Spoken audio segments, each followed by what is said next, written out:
Hey everyone, this is Semlock24, and this is gonna be the third time that I record this because my audio didn't work out in the first one. But anyway, let's go ahead and get into this review of Absolute Inferno. So the primary card for Absolute Inferno, of course, is Red Dragon Archfiend. This is a must-have card if you're running a synchro deck to level 8 dragon. Whenever you attack, it basically destroys everything that's in defense position. And then your basically your monsters that didn't attack, then they get destroyed at the end of the turn, I believe. So overall, if you're running synchros, you do need to at least one copy of Red Dragon Archfiend. The next one, Laval Dragon. It's a nice, decent little synchro. It's level 5. His effect is you can shuffle 2 Laval monsters from your graveyard into your main deck to target one card your opponent controls and return it to the hand. So overall, it's a decent effect. It is locked down to the fire type archetype. You can use it with what is it, Brother Fist or Brotherhood of the Fire Fist, and Laval monsters as well. So again, it's a decent card, but you're not gonna see it outside of any type of fire deck. Next, we get Cerulean Sacred Phoenix of Nephthys. Cerulean Sacred Phoenix of Nephthys is I believe it's gonna be a really good card in dueling. It's the effect, the first one, you can destroy a Phoenix card from your hand. So basically, you're destroying Phoenix and then bring it back. And then if this particular card just gets destroyed, it basically revives itself. So overall, it's going to be a really good ritual monster. We're going to have to wait and see how well it does in duelings, which I'm pretty sure some people are going to be really creative about it, and they're going to be able to make a ton of weird decks with it. And once they get this guy out, it's going to be really hard to take him down. Because this guy just keeps on coming back no matter what you do, or whichever way you destroy it, unless you banish it from the graveyard. Especially with that last effect that states during your next standby phase, after this card was destroyed by battle or card effect and sent to the graveyard, you can special summon this card from the graveyard. So again, it's extremely OP. Let's go ahead and go down to the actual list. And then cast King Archfiend, which is a decent synchro monster, I guess. It's locked down to the Fiend archetype, and it just switches the attack and defense. So overall, it's a decent card, but I don't think it's going to be game breaking or anything else. Brotherhood of the Fire Fist Spirit, again, another decent card that I don't think was played much in Fire Fist unless you were like running the specific deck around it. It can swarm your opponent, and it can sometimes provide for a decent synchro, but overall we're just gonna have to wait and see how well the Brotherhood of the Fire Fist deck does. And then of course, Brotherhood of the Fire Fist Bear. This is one of the main cards in this Brotherhood of the Fire Fist decks. It basically just destroys anything on the field. Its actual effect, it says once per turn, when this card inflicts battle damage to your opponent, you can set one fire formation spell or spell card directly from your deck. Once per turn, you can send one face-up fire formation spell or trap card you control to the graveyard, then target one monster on the field and destroy that target. So that both of the effects are just really good.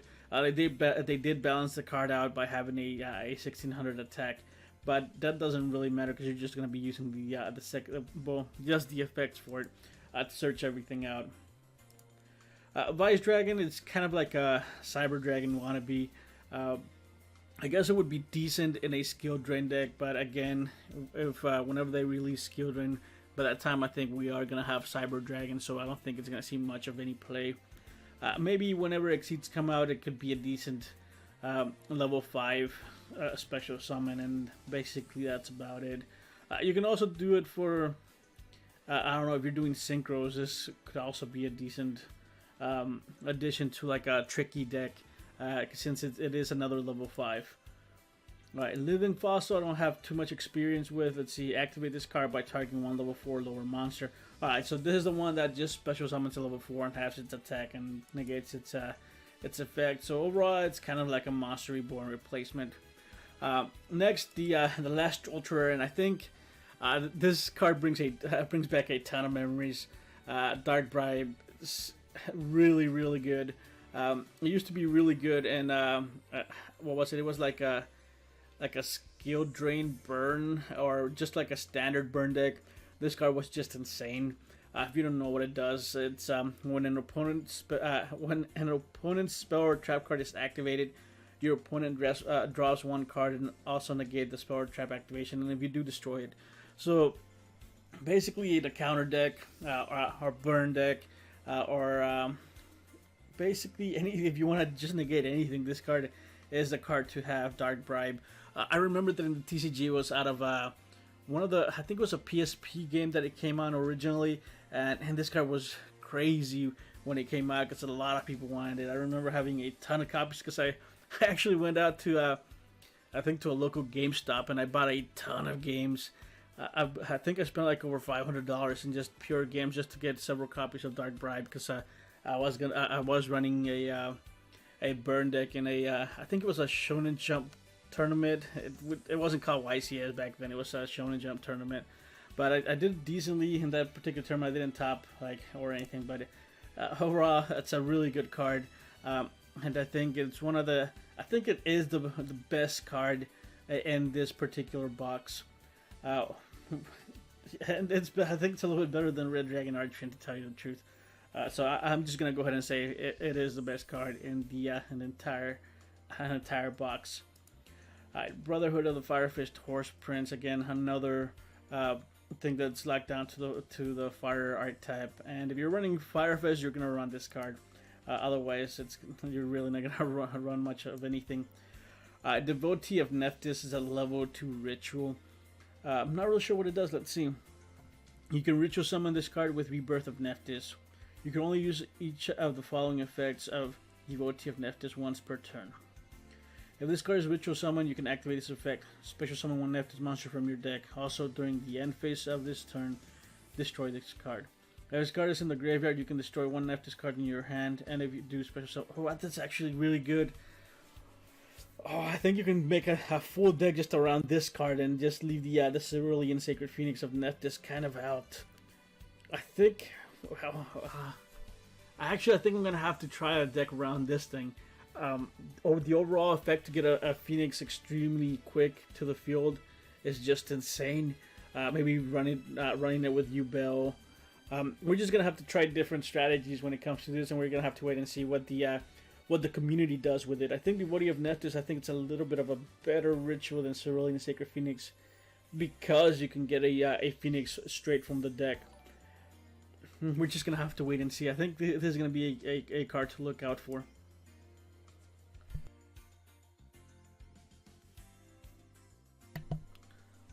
Alright, and the next one, Laval Lakeside Lady. Again, I didn't play too many Laval decks, so I'm not really too familiar with it. So it's a level 3 fire.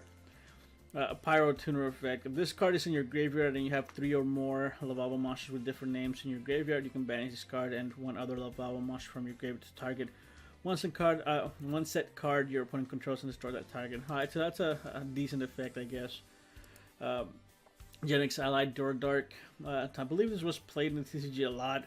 Once per turn during your main phase, you can select one face-up attack position monster your opponent controls with the same attribute as this card and destroy it. This card cannot attack the turn you activate this effect. So overall, it's a really good effect. I don't know if we're going to be seeing much of it in Duel Links. We're just going to have to wait and see. Alright, Red Dragon. It's a level 2 Dragon Tuner effect. When this card is destroyed by battle and sent to the graveyard, you can add one level 3 or lower Dragon type monster from your deck to your hand. Alright, so it just basically searches himself out and some other level 3 monsters that are out there. What is it? 3 Trolling Trolls. Or 3 Trolling Trolls. Yeah, it's kind of like a tongue twister. Alright, so level 3 Beast Warrior Tuner effect. If this card is normal or special summoned, you can target one Beast Warrior type monster in your graveyard. This card's attribute and level becomes the same as the monster until the end of this turn. During your main phase, you can special summon one Beast Warrior type monster with the same attribute and level as this card from your hand. You can only use each of the effects of 3 Trolling Trolls once per turn. You cannot special summon monsters the turn you activate either of these cards' effects except Beast Warrior monsters. Alright, so basically for Beast Warrior synchro deck, this is going to be somewhat good. It is going to allow you to go into, I'm going to guess, a lot of level 8s that are Beast Warriors. I'm not really sure how many Beast Warrior level 8 synchros we have, but we're just going to have to wait and see. Or maybe even a lot of level 6s. Again, I'm not sure what exactly we have in Duel Links anymore when it comes to synchros. Alright, the next one, Flambeau Guard. This was used a lot actually in the TCG. Flammable Guardian, it's a normal level 1 with 2000 defense, and then just a tuner. So can't remember what deck it was being used in. I believe it was Dragoonides maybe, just because it was a dragon, and you can use the card that ditches a level 2 or lower dragon and then draws 2 cards. Next, Alexandrite Dragon, 2000 attack, level 4 normal monster. Alright, next one, Molten Conduction Field. Send 2 laval monsters from your deck to the graveyard. Alright, so this sets up for the laval monsters, which, if you're running lavals or lavabos, I think you're going to have to run like 2 or 3 of these guys. Alright, Skill Prisoner. Alright, so target 1 card you control this turn. When any monster effect resolves that targets that card at activation, negate that effect. During either player's turn except the turn this card was sent to the graveyard, you can banish this card from the graveyard, then target 1 card you control. This turn, when any monster effect resolves that target that card and activation, negate that effect. So this was used a lot as a side deck card.